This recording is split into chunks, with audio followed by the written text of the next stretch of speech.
Manipuri job explainer 110 की माइकैदगी अहानब मक्तदा तरामना ओक्सरी सिनोमयम ngasina explain tawjagador bisidi Indian Post GDS Recruitment 2024 gi nuko hairiba recruitment asi both male and female animal eligible oibako apply tawbusu yagani haiba male and female animal nuko aduga magi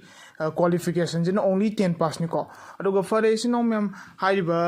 kainojigi recruitment asi gi notification do changdinga da ai maru oiba point jing do ai hafitang panjarange exam recruitment asi sinom yam mang last year da Manipur da tawgidra maramdi haiba last year jida hoigi Manipur da internet ban tawbuna maram oraga vacancy se lakhidamne ko andu handakti notice ki oina yamna vacancy se num yam masigi damakta di bonus point amadi ore aduga sinong sing haiba magi total post asi 44288 ni ko aduga exam si aduga recruitment asi gi exam tawre ko direct selection ni adom ten gi scoring mark to the depend tawuni ko masi mai sinau singi mind le biro khangjan biro ko aduga sinau sing aiba ai notification du sangaga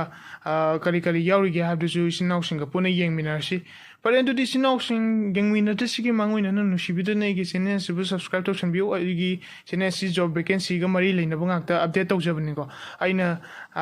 no job vacancy kya ma update to ko matam da adom gi notification da lakna bagi damakta aiba ai gi channel su subscribe to san biro mo parent di matamang da bi sinau sing notification da sangaga kari kari hen bi yauri ge have du ko puna yeng minarsi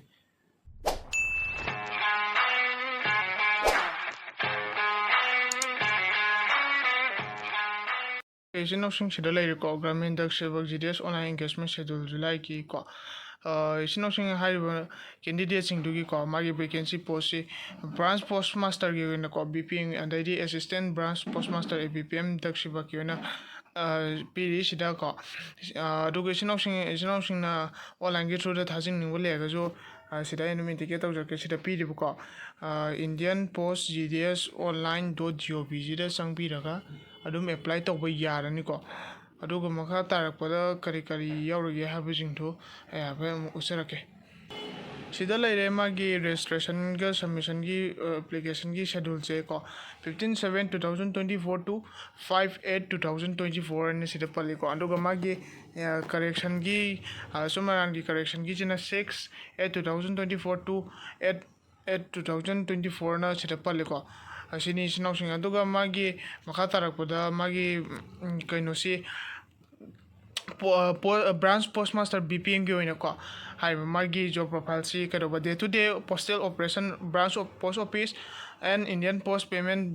Bank ko IPBB ko in a manner of prescribed by department from time to time have this sinopsing gi department gi job gi matung ina haiba sinopsing gi num thabok chendum kaino torni ko tongal ni ko aduga sinopsing leiriba magi kaino gi oina haitare assistant branch postmaster ko ABPM gi oina di magi job profile si da police sale of stamps stationery conveyance and delivery of mail at doorstep at the exchange the mail with account office etc deposit payment aduga transaction na singba sing doni maroina karoba assistant branch postmaster da tawda ko chini sinopsing yamne maru oiba hena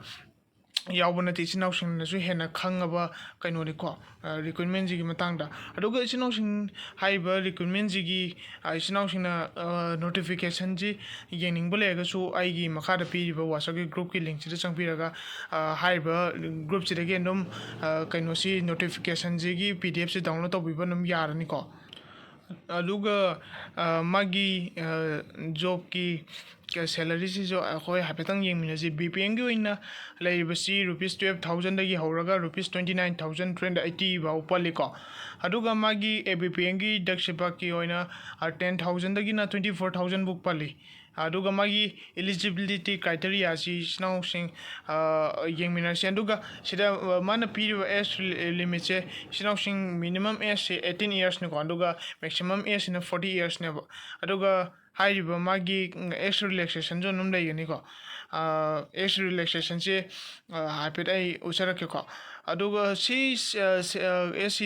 ST gi oina 5 years ko OBC gi oina 3 years ko sman lai gani aduga magi economy weaker section na singwa disability gi tongan ba sida magi age relaxation lai ko aduga sinopsing magi kaino si hojiki ꯀ꯭ꯋꯥꯂꯤꯐꯤꯀꯦꯁꯟꯁꯤꯒꯤ ꯃꯇꯥꯡꯗ ꯍꯥꯏꯐꯦꯠꯇꯪ ꯑꯃꯨꯛꯇꯪ ꯌꯦꯡꯃꯤꯟꯅꯁꯤ ꯀ꯭ꯋꯥꯂꯤꯐꯤꯀꯦꯁꯟꯒꯤꯁꯤ ꯏꯆꯤꯟꯅꯥꯎꯁꯤꯡ ꯑꯩꯅꯁꯨ ꯉꯁꯥꯏ ꯄꯟꯖꯈ꯭ꯔꯦꯀꯣ 10 pass ꯑꯣꯏꯒꯗꯕꯅꯤꯀꯣ ꯑꯦꯅꯤ ꯔꯤꯀꯣꯒꯅꯥꯏꯁ ꯕꯣꯔꯗꯇ 10 pass ꯇꯧꯕꯤꯔꯛꯑꯕ ꯏꯆꯤꯟꯅꯥꯎꯁꯤꯡꯅ ꯍꯥꯏꯔꯤꯕꯁꯤ ꯀꯩꯅꯣꯁꯤꯒꯤ ꯔꯤꯀ꯭ꯔꯨꯠꯃꯦꯟꯁꯤꯒꯤ eligible ꯑꯣꯏꯔꯅꯤꯀꯣ ꯁꯤꯅꯤ ꯏꯆꯤꯟꯅꯥꯎ ꯃꯌꯥꯝ ꯑꯗꯨꯒ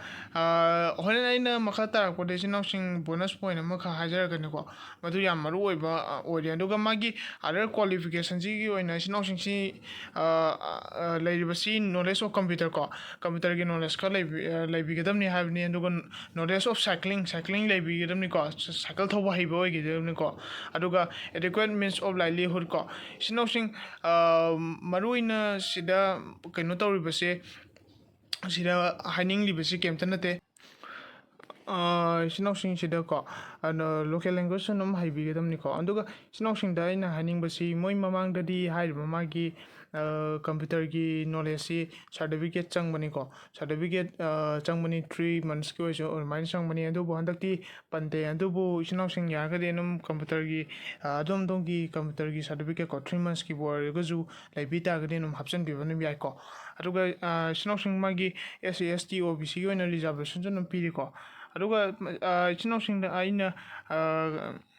ꯀꯩꯅꯣ ꯇꯧꯖꯅꯤꯡꯕꯁꯦ ꯍꯥꯏꯖꯅꯤꯡꯕꯁꯤ ꯀꯩꯅꯣꯒꯤ ꯑꯣꯏꯅ ꯍꯥꯏꯇꯥꯔꯦ BPM ꯑꯃꯗꯤ ABPMꯗ ꯁꯤꯕꯀꯤ ꯑꯣꯏꯅꯀꯣ ꯍꯥꯏꯔꯤꯕ ꯗꯤꯁꯦꯕꯤꯂꯤꯇꯤꯒꯤꯀꯣ ꯃꯣꯏꯒꯤ ꯀꯩꯗꯧꯕ ꯄꯣꯁꯁꯤꯒꯤ ꯑꯣꯏꯅ ꯀꯩꯅꯣ ꯂꯩꯔꯤꯀꯣ ꯗꯤꯁꯦꯕꯤꯂꯤꯇꯤꯒꯤ ꯄꯣꯁ ꯌꯥꯎꯔꯤꯀꯣ ꯃꯣꯏꯒꯤ ꯚꯦꯀꯦꯟꯁꯤ ꯌꯥꯎꯔꯤ ꯁꯝꯅ ꯍꯥꯏꯔꯕꯗ ꯁꯤꯗ ꯄꯜꯂꯤꯕꯀꯣ ꯂꯣ ꯚꯤꯖꯟ ꯀꯣ ꯑꯗꯩꯗꯤ ꯗꯤꯐ ꯀꯣ ꯍꯥꯔꯠ ꯑꯣꯐ ꯍꯤꯌꯔꯤꯡ ꯀꯣ ꯅꯥ ꯈꯔ ꯇꯥꯊꯤꯕꯀꯣ ꯑꯗꯩꯗꯤ ꯂꯣ ꯚꯤꯖꯟ ꯃꯤꯠ ꯀꯩꯀꯥ ꯀꯩꯅꯣ ꯈꯔ ꯁꯣꯟꯕ ꯍꯥꯏꯇꯥꯔꯦ ꯑꯗꯨꯒ 1 arm ꯀꯣ ꯑꯗꯩ 1 leg ꯑꯗꯩ ꯂꯦꯄ꯭ꯔꯣꯁꯤ ꯀꯔꯠ ꯀꯣ ꯗ꯭ꯋꯥꯔꯐꯤꯖꯝ ꯑꯦꯁꯤഡ് ꯑꯦꯇꯦꯛ ꯚꯤꯛꯇꯤꯝꯁ ꯀꯣ ꯑꯗꯩꯗꯤ ꯁ꯭ꯄꯦꯁꯤꯐꯤꯛ ꯂꯔꯅꯤꯡ ꯗꯤꯁꯦꯕꯤꯂꯤꯇꯤ ꯑꯗꯩꯗꯤ ꯏꯟꯇꯦꯂꯦꯛꯆꯨꯋꯦꯜ ꯗꯤꯁꯦꯕꯤꯂꯤꯇꯤ ꯀꯣ ꯃꯜꯇꯤꯄꯜ ꯑꯃꯣꯡ ꯗꯤꯁꯦꯕꯤꯂꯤꯇꯤ ꯇꯣꯉꯥꯟꯕ ꯍꯥꯏꯇꯥꯔꯦ ꯏꯆꯤꯟꯅꯥꯎꯁꯤꯡꯗ ꯈꯔ ꯗꯤꯁꯦꯕꯤꯂꯤꯇꯤ ꯍꯥꯏꯕꯗꯤ ꯏꯆꯤꯟꯅꯥꯎꯁꯤꯡꯒꯤꯗ ꯌꯥꯝ ꯅꯣꯔꯃꯦꯜꯗꯒꯤꯗꯤ ꯈꯛ ꯀꯩ ꯍꯥꯏꯇꯥꯔꯦ ꯀꯩꯅꯣ ꯇꯧꯔꯕ ꯀꯥꯡꯕꯨꯁꯤꯡꯒꯤꯁꯨ ꯃꯣꯏ ꯁꯤꯒꯤ ꯚꯦꯀꯦꯟꯁꯤ ꯌꯥꯎꯔꯤ ꯃꯁꯤꯒꯤꯗꯃꯛꯇꯗꯤ ꯍꯥꯏꯅꯤꯡꯉꯥꯏ ꯂꯩꯇꯅ ꯀꯩꯅꯣ ꯊꯥꯒꯠꯄ ꯑꯃꯗꯤ ꯂꯩꯀꯣ ꯊꯥꯒꯠꯐꯝ ꯑꯃꯗꯤ ꯂꯩꯔꯤ ꯑꯗꯨꯒ ꯃꯥꯒꯤ ꯁꯦꯂꯦꯛꯁꯟ ꯀ꯭ꯔꯥꯏꯇꯦꯔꯤꯌꯥꯁꯤ ꯏꯆꯤꯟꯅꯥꯎꯁꯤꯡ ꯍꯥꯏꯐꯦꯠꯇꯪ ꯌꯦꯡꯃꯤꯟꯅꯁꯤꯀꯣ ꯃꯥꯒꯤ ꯁꯦꯂꯦꯛꯁꯟ ꯀ꯭ꯔꯥꯏꯇꯦꯔꯤꯌꯥꯁꯤ ꯁꯤꯗ ꯂꯩꯔꯦ ꯂꯩꯔꯤꯕ ꯃꯥꯒꯤ ꯀꯩꯅꯣꯁꯤ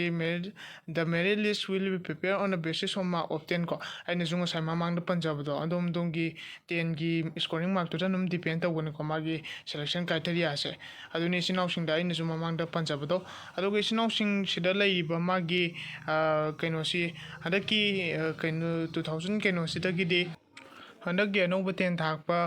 ꯃꯤꯑꯣꯏꯁꯤꯡꯗꯒꯤꯗꯤ ꯍꯥꯏꯕ ꯇꯥꯔꯦꯀꯣ ꯏꯆꯤꯟꯅꯥꯎꯁꯤꯡ ꯍꯥꯏꯔꯤꯕ ꯃꯥꯔꯛꯁꯦ ꯒ꯭ꯔꯦꯗꯇ ꯆꯠꯄꯅ ꯃꯔꯝ ꯑꯣꯏꯔꯒꯀꯣ ꯑꯗꯣꯝꯒꯤ ꯒ꯭ꯔꯦꯗꯇ ꯆꯠꯂꯤꯕ ꯃꯥꯔꯛꯁꯤꯡꯗꯣ ꯍꯥꯞꯄꯤꯒꯗꯕꯅꯤꯀꯣ ꯑꯗꯨꯅꯤ ꯏꯆꯤꯟꯅꯥꯎꯁꯤꯡ ꯑꯗꯨꯒ CBSEꯒꯤ ꯑꯣꯏꯅꯁꯨ ꯃꯣꯏ ꯒ꯭ꯔꯦꯗꯇ ꯆꯠꯄ ꯌꯥꯎꯔꯤꯀꯣ ꯃꯁꯤꯁꯨ ꯌꯦꯡꯕꯤꯒꯗꯕꯅꯤ ꯒ꯭ꯔꯦꯗꯀꯤ ꯃꯥꯔꯛꯁꯤꯡꯗꯣ ꯍꯥꯞꯄꯤꯒꯗꯕꯅꯤꯀꯣ ꯀꯩꯅꯣ ꯇꯧꯔꯒ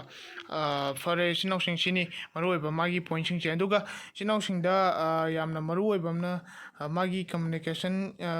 of selection and process of physical verification ꯗꯣꯀꯨꯃꯦꯟꯒꯤ ꯑꯣꯏꯅ ꯁꯤꯗ ꯂꯩꯕꯁꯦꯀꯣ ꯗꯔꯀꯥꯔ ꯂꯩꯕꯁꯤ ꯃꯥꯔꯛꯁꯤꯠ ꯀꯣ ꯑꯥꯏꯗꯦꯟꯇꯤꯇꯤ ꯄ꯭ꯔꯨꯐ ꯑꯗꯩ caste certificate PWD certificate EWS certificate transgender certificate date of birth proof ꯀꯣ ꯃꯦꯗꯤꯀꯦꯜ ꯁꯥꯔꯇꯤꯐꯤꯀꯦꯠ ꯇꯣꯉꯥꯟꯕ ꯌꯥꯝ ꯁꯤꯗ ꯂꯩꯔꯦꯀꯣ ꯏꯆꯤꯟꯅꯥꯎꯁꯤꯡ ꯑꯩꯅ ꯏꯟꯗꯤꯀꯦꯠ ꯇꯧꯖꯩꯀꯣ ꯁꯤꯗ ꯂꯩꯔꯦ ꯑꯗꯨꯅꯤ ꯏꯆꯤꯟꯅꯥꯎꯁꯤꯡ ꯑꯗꯨꯒ ꯃꯥꯒꯤ ꯑꯩꯅ ꯌꯥꯝꯅ ꯃꯔꯨꯑꯣꯏꯕ ꯄꯟꯖꯒꯦꯅ ꯉꯁꯥꯏ ꯑꯍꯥꯟꯕꯗꯣ ꯀꯩꯅꯣꯅꯤ ꯏꯆꯤꯟꯅꯥꯎꯒꯤ ꯁꯤꯒꯅꯦꯆꯔꯅꯆꯤꯡꯕ ꯑꯗꯩꯗꯤ ꯐꯣꯇꯣ ꯑꯣꯟꯂꯥꯏꯟꯒꯤ ꯍꯧꯖꯤꯛꯇꯤ ꯌꯥꯝ ꯆꯦꯛꯁꯤꯟꯕꯤꯌꯨꯀꯣ ꯑꯗꯩ ꯑꯣꯟꯂꯥꯏꯟꯒꯤ ꯊ꯭ꯔꯨꯗ ꯐꯣꯇꯣ ꯑꯞꯗꯦꯠ ꯇꯧꯕꯅꯆꯤꯡꯕꯁꯤꯡꯗꯣ ꯌꯥꯔꯤꯕ ꯃꯈꯩ ꯔꯤꯖꯦꯛ ꯆꯠꯊꯅꯕ ꯇꯧꯕꯤꯌꯨꯀꯣ ꯏꯆꯤꯟꯅꯥꯎꯁꯤꯡꯁꯤꯁꯨ ꯌꯥꯝꯅ ꯃꯔꯨ ꯑꯣꯏꯕ ꯄꯣꯏꯟ ꯑꯃꯈꯛꯇꯤ ꯑꯣꯏꯔꯤꯕꯅꯤ ꯑꯗꯨꯒ ꯀꯅꯥꯒꯨꯝꯕ ꯏꯆꯤꯟꯅꯥꯎꯁꯤꯡꯅ ꯍꯥꯏꯔꯤꯕ ꯃꯥꯒꯤ ꯔꯤꯀ꯭ꯋꯤꯞꯃꯦꯟꯁꯤ ꯊꯥꯖꯅꯤꯡꯕ ꯂꯩꯔꯒꯁꯨ ꯑꯩꯅ ꯃꯈꯥꯗ ꯄꯤꯔꯤꯕ ꯖꯣꯕ ꯁꯦꯟꯇꯔꯁꯤꯗ ꯌꯨꯝꯗ ꯐꯝꯅ ꯌꯨꯝꯗ ꯂꯩꯅ ꯑꯣꯟꯂꯥꯏꯟꯒꯤ ꯊ꯭ꯔꯨꯗꯀꯣ ꯑꯗꯨꯝ ꯑꯦꯄ꯭ꯂꯥꯏ ꯇꯧꯕ ꯌꯥꯔꯕꯅꯤ ꯑꯗꯨꯝ ꯊꯥꯖꯟꯕꯤꯔꯣ ꯉꯁꯤꯃꯛ ꯈꯨꯗꯛꯃꯛꯇ ꯍꯥꯏꯔꯤꯕ ꯚꯤꯗꯤꯑꯣꯁꯤ ꯊꯦꯡꯅꯕꯤꯕ ꯑꯣꯏꯔꯒꯗꯤ ꯃꯔꯝꯗꯤ ꯁꯔꯚꯔꯒꯤ ꯄ꯭ꯔꯣꯕ꯭ꯂꯦꯝꯁꯦ ꯑꯗꯨꯛꯀꯤ ꯃꯇꯤꯛ ꯂꯩꯕꯅ ꯃꯔꯝ ꯑꯣꯏꯔꯒ ꯍꯥꯏꯕ ꯇꯥꯔꯦ ꯉꯜꯂꯤꯉꯩꯗ ꯊꯥꯖꯟꯕꯤꯌꯨꯀꯣ ꯏꯆꯤꯟꯅꯥꯎꯁꯤꯡ ꯐꯔꯦ ꯁꯤꯗꯤ ꯃꯔꯨ ꯑꯣꯏꯕ ꯀꯩꯁꯨ ꯑꯍꯦꯟꯕ ꯌꯥꯎꯗꯦ ꯑꯗꯨꯒ ꯀꯅꯥꯒꯨꯝꯕ ꯏꯆꯤꯟꯅꯥꯎꯁꯤꯡꯅ ꯍꯥꯏꯔꯤꯕ ꯅꯣꯇꯤꯐꯤꯀꯦꯁꯟꯁꯤ ꯌꯦꯡꯅꯤꯡꯕ ꯂꯩꯔꯒꯁꯨ ꯑꯩꯅ ꯃꯈꯥꯗ ꯄꯤꯔꯤꯕ